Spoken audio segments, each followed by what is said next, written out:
Hey, I told you I'd make a movie someday. Well, I said that a while ago. A long time ago, actually. You know, procrastination. A couple of days turns into a couple of weeks, and then so on. You know, it's actually a funny story because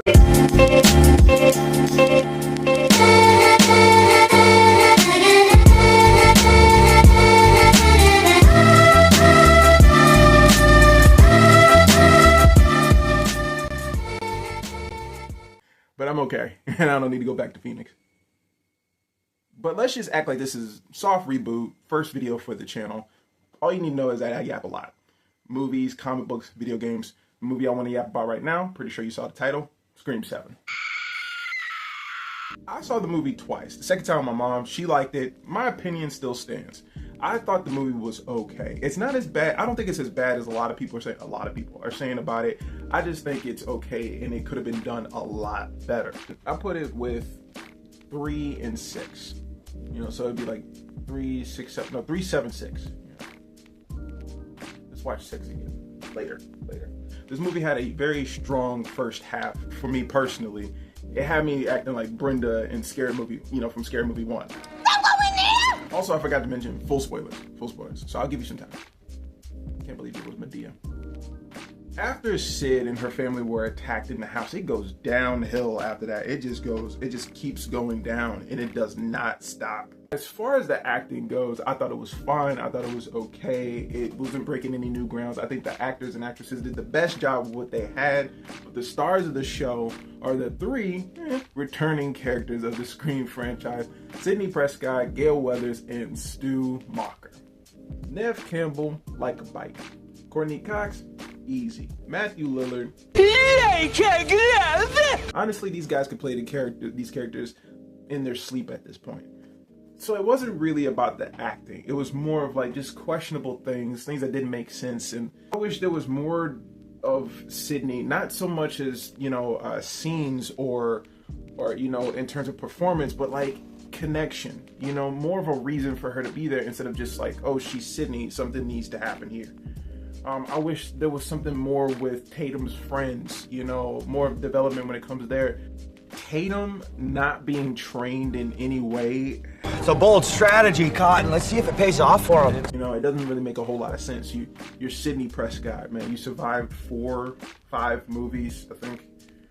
And you got guns everywhere. You're married to a cop. You have a safety room. What? You taught her nothing. It could have been her. It could have been the dad, or it could have been both. Honestly, it would have been cool if the dad was, you know, training her behind Sid's back, you know, giving her a little bit of training. There was a look that they had in the hallway that I thought that's where they were going. But if you have a safe room and your main objective is to keep your daughter, get your daughter out of harm's way, and you two make it into the safe room, why would you not stay in the safe room? I understood why Sid had to go. Okay, all right, cool. But why did you both leave? You're a cop and you go in a garage, in a dark garage by yourself with very little visibility, and I never liked the whole let's assemble the suspects thing. What's the point of that? I never liked it. They did it in 5 and it was okay, but then they kept doing it, and I think it's even worse in this movie because you do it at night in the middle of an empty town. Why? And not only, you know, did I want more development with, you know, her friends, but I didn't want them all to die. Not all of them, you know. Maybe that's just me. As far as the killer's concerned, Stu's not in this. No, they use AI, you know, and honestly, I feel like they should have just did it. This movie is very heavy-handed with nostalgia, maybe even more than 6. So they might as well have just did it. You know, would it make any sense bringing Stu back? No, but it would have been a lot better than what they did. At that point, I was already checked out, though. You know, when I saw Sid take off on foot to go rescue Tatum, I was done. That was like the last straw. So when one of the killers started monologuing, I didn't know it was the next door neighbor. Okay, all right. But I knew it was the orderly. I knew it was him. Yeah. I knew from, hi, I'm Matt. All of its fault, I still don't think it's that bad. You know, I just wish that there was You know, it was given more time and it had a reason. You know, this movie felt really forced. In hindsight, it felt really, really forced. Like they had to make another one, and they had no other choice. So I just wish they took their time and ironed some stuff out.